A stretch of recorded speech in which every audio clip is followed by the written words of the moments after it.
Are you bored and tired of saying, I'm bored, I'm tired? Well, let me give you some real life alternatives. Slang words, phrasal verbs, expressions, things we actually use in the UK. I promise you, this is stuff I've taken notes on over the last few weeks from my day-to-day life, things I've watched, and people I've talked to. Yes, there will be some things I've mentioned in previous lessons, but consider this your master list. Make sure you're taking notes today. Let's get the bad out of the way first. Let's start by talking about feeling sad or disappointed. Probably the most common alternative word for sad and disappointed which we use in the UK, and that would be the word gutted.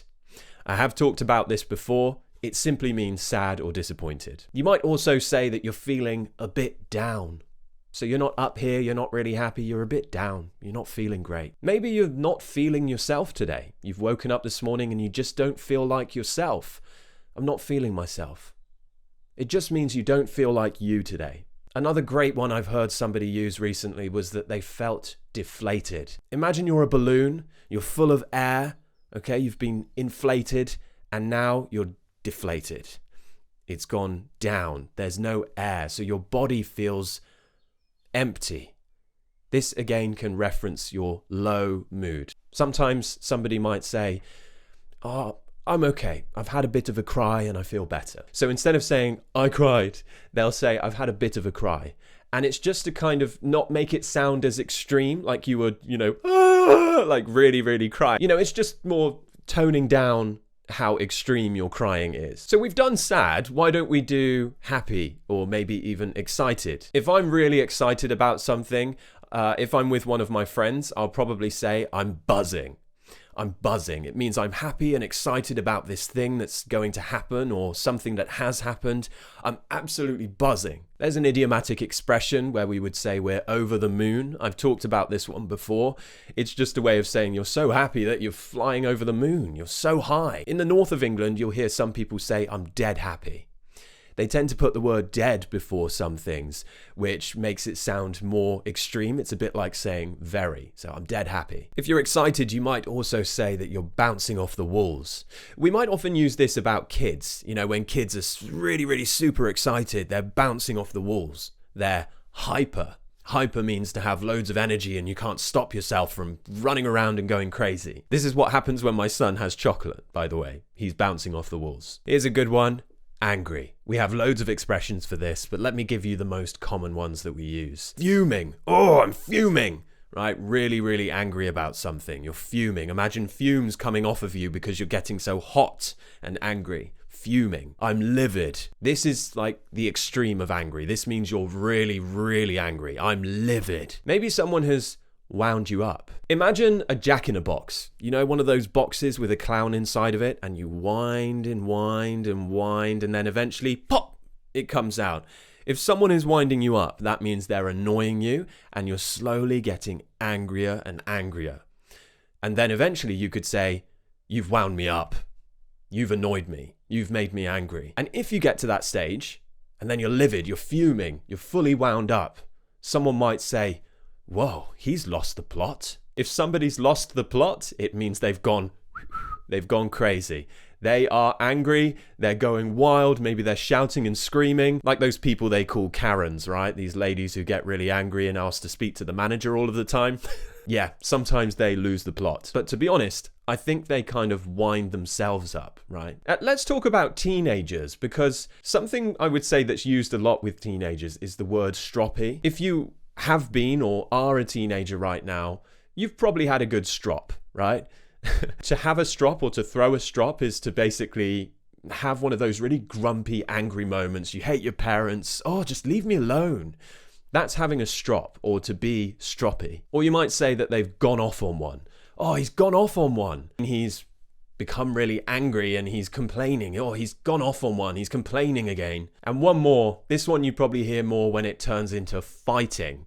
You might say, oh, it's kicking off. Like football, when we kick off at the start of a football match to begin the match. Imagine two guys are getting angry with each other. You might be watching with your friend and you might turn to your friend and say, I think it's about to kick off. Or you might say, he's about to kick off. Or, oh, it's all kicking off. So this would mean that it's going to turn into this angry fight. It's kicking off. Hungry. So many words I have for hungry because I'm always hungry. I'm hungry right now, actually. So firstly, you're feeling a bit peckish. Talked about this one before. It just means that you're feeling a bit hungry. Not massively hungry, you're just feeling peckish. You need a bit of food, you're feeling hungry. I'm starving though. This means you are absolutely dying for some food. You need food right now. You are starving. Again, we use this as an exaggeration sometimes. It doesn't actually mean that we're starving. We exaggerate a lot in English. So again, if we say we're starving, it doesn't actually mean that we've been starved. I could really do with, and this is when you want anything. I could do with a massage right now. I could do with a walk now. I could do with a beer now. It just means this is something I think I need and I want. I could do with this. And of course, you could just go really extreme with hunger. For example, on television the other day, I heard a British teenager say, I could eat myself, or I'm going to start eating my foot in a minute, or I could eat a horse, or, you know, we can kind of make things sound extreme if we want to. Tired. We all know knackered. If you've been following my channel for a while, you'll know that the word knackered is super common in the UK. We might also say that we're shattered. So shattered is a good alternative option to saying I'm knackered. Again, very common in the UK. You just want to collapse and break into pieces, like a broken, shattered window. You could say that you are, or even something is absolutely done in. Oh, I'm done in. That means you've probably done a lot of work. You've done a lot today, and you're completely done in. You're really tired. You can't move. You're exhausted, right? I'm done in. You might just say, I need to recharge my batteries. I often hear this word used in maybe a bit more of a corporate or executive setting. It doesn't sound as informal as saying I'm knackered or I'm shattered.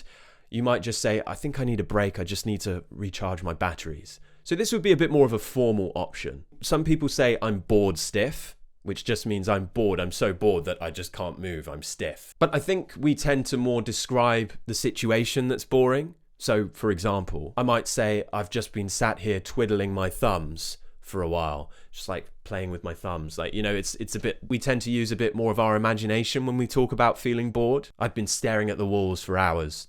Doesn't mean you actually have been, but it's just like a way to show that you've been bored. I've been staring into space. Again, just staring at nothing. You might say that everything's a bit samey at the moment. Maybe you're going through a boring period in your life where nothing exciting is happening. You could say, yeah, my life's a bit samey at the moment.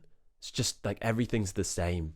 Boring. Now, one of my favorites is when things are a bit embarrassing or awkward, because I always put myself in embarrassing and awkward situations. Now, I think one of the most common ones is people saying that they're dying inside. So you could talk about a really awkward situation you've been in, and you might say, oh, I was absolutely dying inside.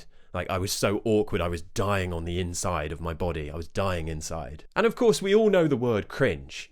We use the word cringe or cringey in many different ways. If something's a bit cringy, then it's embarrassing or awkward. It's just, oh, it's cringy. Oh. So someone can be cringy. It's a bit of a cringy person, meaning like everything they say is just maybe the way that a guy talks to girls, and it's just a bit like, oh, cringe. Something can make you cringe where it makes you feel awkward and just uncomfortable. But this leads me on to something else, which is a word which has become very, very popular over the last few years, and that word is ick. If someone is an ick, it means that they do something, or there's something about them, or maybe even everything about them, that makes you cringe, and it makes you feel uncomfortable. You might also say that you've got the ick.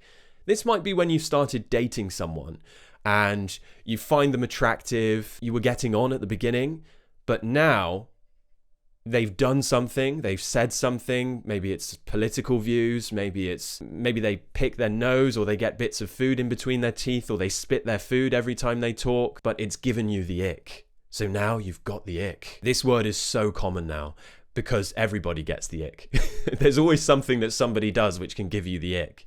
So that person is an ick, that person gives you the ick, or maybe you've got the ick, which means you're feeling that experience.